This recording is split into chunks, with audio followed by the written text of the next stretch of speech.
Nanti kita akan coba juga nanti setelah mungkin kita diskusinya cukup, nanti kita masuk pada mitos itu kita gunakan ke berbagai aspek, khususnya dalam kacamata semiotika.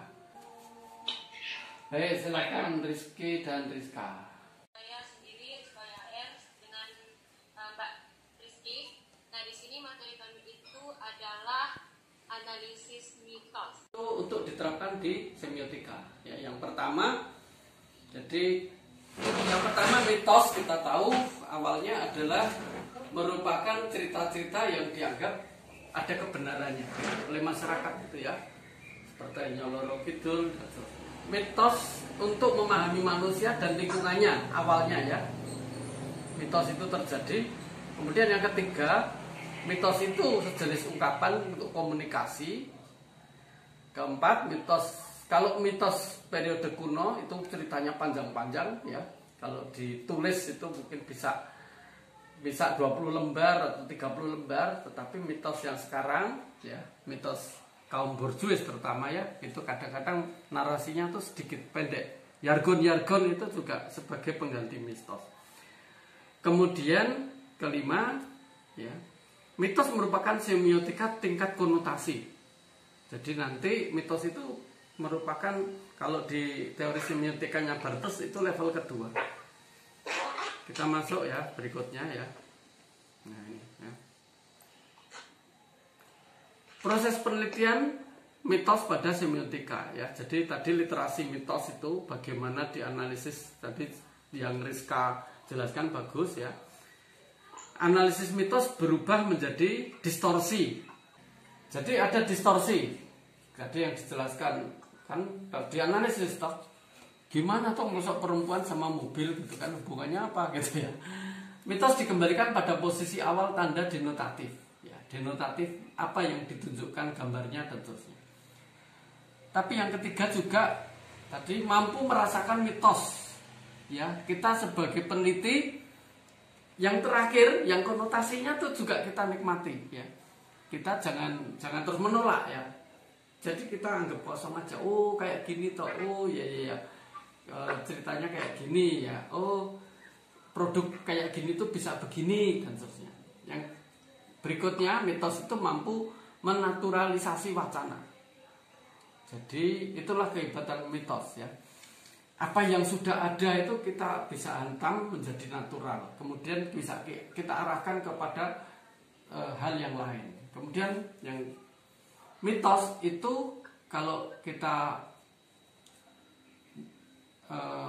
ambil istilahnya Danesi Peron kan, mitos itu sebagai sarana, atau semiotika itu sarana untuk kebohongan. Ya sama, mitos itu juga sarana kebohongan publik. Nah, terus tadi dipaparkan ini oleh Rizka dan Rizky ya. Ini bagiannya dari, ini sebetulnya dari Roland Barthes ya, tapi terus kemudian dikutip dari bukunya Sunardi.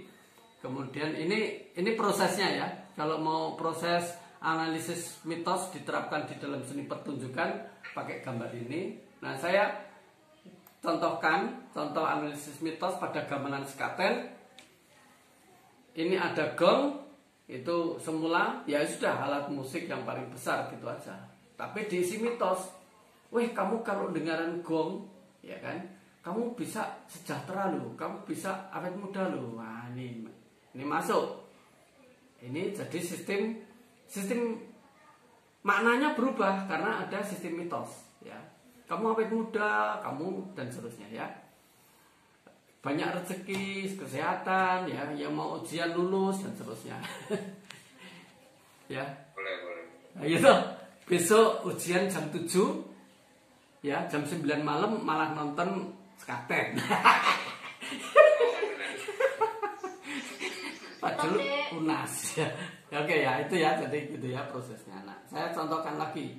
Kalau itu gong gamelan, saya contohkan di arca ya, secara jelas ya. Jadi nanti saya tunjukkan operasinya sistem mitos ya. Ada Durga. Durga itu siapa sih? Sakti Dewa Siwa. Sakti itu apa? Sakti itu ya kesaktiannya bisa mewujudkan ada muncul namanya Durga, Dewi Durga. Kemudian ada cerita-cerita mitos bahwa dia itu penyelamat. Nah, oke lah, jadilah dia penyelamat. Ya. Kemudian pada setelah zaman Hindu selesai, ya, zaman Hindu selesai ada, makanya begini, mitos itu bisanya pudar dilawan dengan mitos. Makanya tadi Rizky dan Rizka jelaskan berkait dengan ideologi. Kemudian ada cerita terjadinya Candi Prambanan, itu ada 1000 candi. Kemudian ada Bandung Bondowoso, ya, iya, terus diceritakan bahwa si Durga itu namanya berubah jadi Roro Jonggrang, ya, fisiknya sama, ya, patungnya sama dan seterusnya, ya, patungnya sama, ya, kemudian menjadilah berbeda, ya, jadi berbeda konsepnya, sehingga Durga tidak lagi menjadi apa, semacam tempat untuk mencari rezeki dan seterusnya, ya. Kemudian saya singkat kata, saya masuk pada era kemerdekaan. Nah, era kemerdekaan itu bahwa tempat, ada undang-undang bahwa candi itu menjadi tempat wisata antara lain, ya. Akhirnya Roro Jonggrang ini yang di sini sebagai apa, Durga itu sebagai ya dewi, kemudian Durga ini ya berganti nama, ya toh. Jadi Roro Jonggrang ini sebagai gadis penipu, tapi wujudnya sama, ya. Kemudian yang terakhir ini Roro Jonggrang ini sebagai gift. Jadi kalau ke Prambanan, ada yang sempat ke Prambanan, ada patung begini dijual. Nah, karena membuktikan nih loh, saya sampai Indonesia di Candi Prambanan, saya beli patung Roro Jonggrang. Ya, ini jadi berubah-ubah. Jadi ini analisis mitosnya, maka harus kritis, ya. Jadi kita juga harus kritis, tapi juga harus menikmati, ya.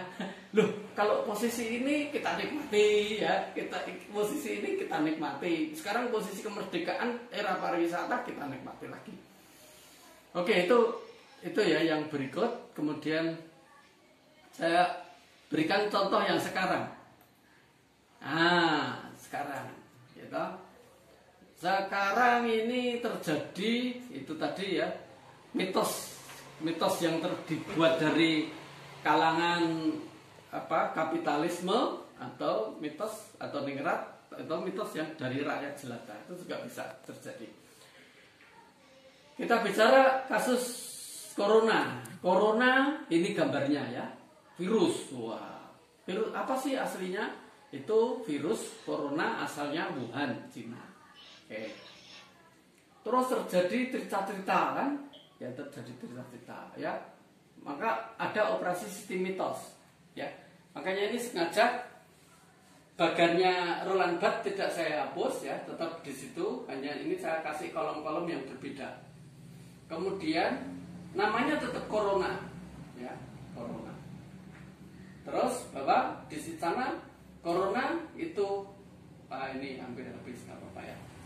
Corona itu menular, membunuh manusia tak pandang bulu, bukan tak pandang buku, ya. Nah, oke, diceritakan. Woi, kampung sini pokoknya jangan ada, karena nanti kampung ketularan semua, terbunuh semua, mati semua, kan gitu, ya. Nah, mitosnya itu, wah, masyarakat semacam dihasut lah, gampangnya ada cerita-cerita kayak gitu. Wah, ini langsung nih gambarnya ini, wah, ada mau makamkan nggak boleh, ya. Ada, wah, pohon-pohon ditebangi ini, ya, ini mau memakamkan nggak boleh.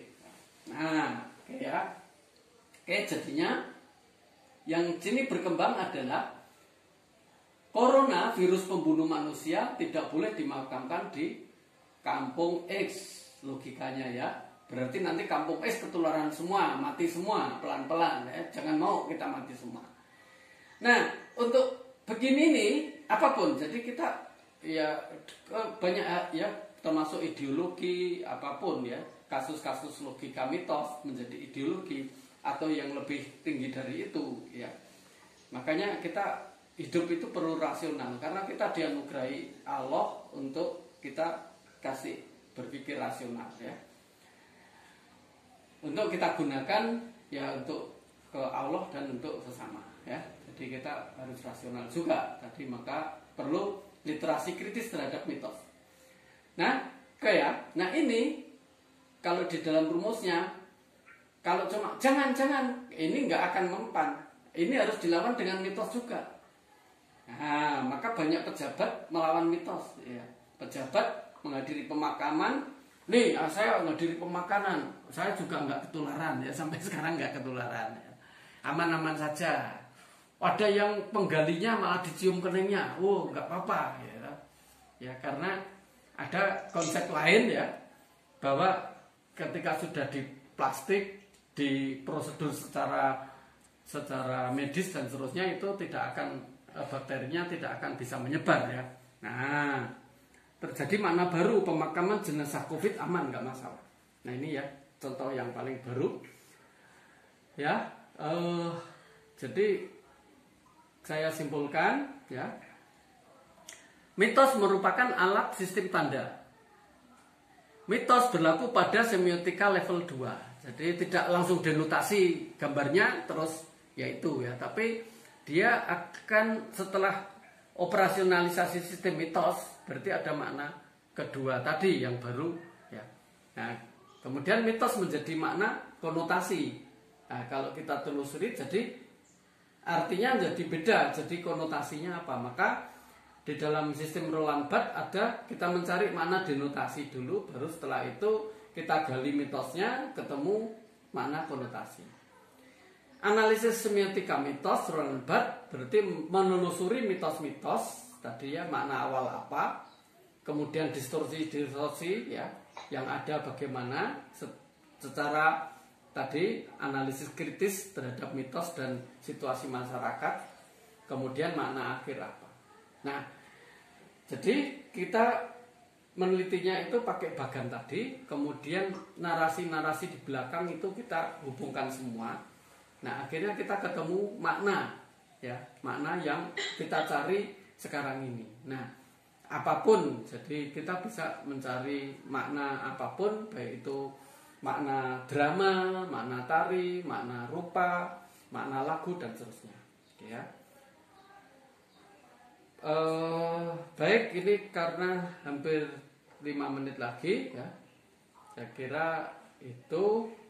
Dan nanti selamat meneliti semiotika mitos bagi yang nanti kasusnya itu pas. Baik, masih ada pertanyaan? Silakan kalau ada pertanyaan. Minta PPT, Pak. Oh ya, PPT. Oke, nanti saya share di grup PPT-nya ya. Terima kasih Bapak. Ya, makasih. Ya. Udah. Lina, tapi pas habis. Ya.